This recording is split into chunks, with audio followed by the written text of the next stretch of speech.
আর নমস্কার দর্শক বন্ধু, আমি পলাশ করে বলছি মনের কথা আড্ডা থেকে। সত্যি বলতে কি, যারা অ্যাকচুয়ালি বাইক চালাচ্ছেন, শুধু বাইক চালাচ্ছেন তিনিও হেলমেট ইউজ করবেন, যিনি ওনার সঙ্গে থাকবেন তারও হেলমেট ইউজ করা প্রয়োজন। তারপরের ব্যাপার কি, ধরা পড়লে তো হেলমেট ছাড়া ধরা পড়লে ফাইন,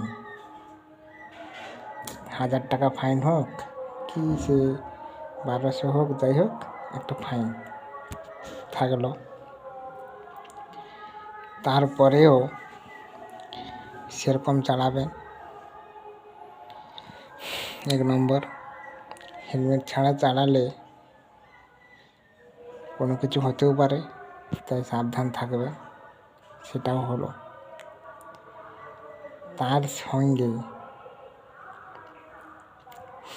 ড্রিঙ্ক অর্থাৎ মদ্যপান করে চালালে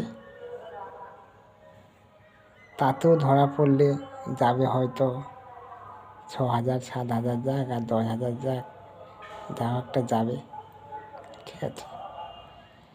এবারে কথাটা হলো যে আপনি ভাবছেন যে কোনো অসুবিধা নেই, পুলিশ তো নাই, আমারও টেনশান নাই, বিন্দাস চলে যাব।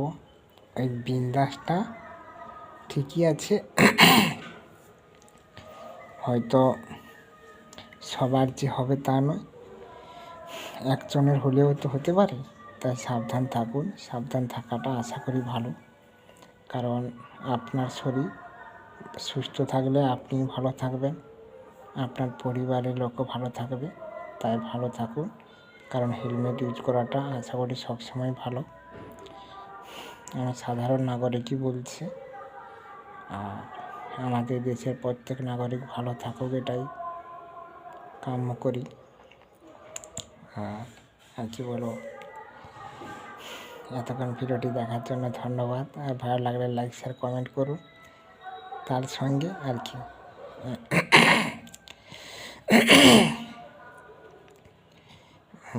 হ্যাঁ, সাবস্ক্রাইব করে বেল আইকন প্রেস করে রাখুন, যাতে প্রত্যেকটি ভিডিও আপলোড করার সময় আপনার কাছে পৌঁছে যায়।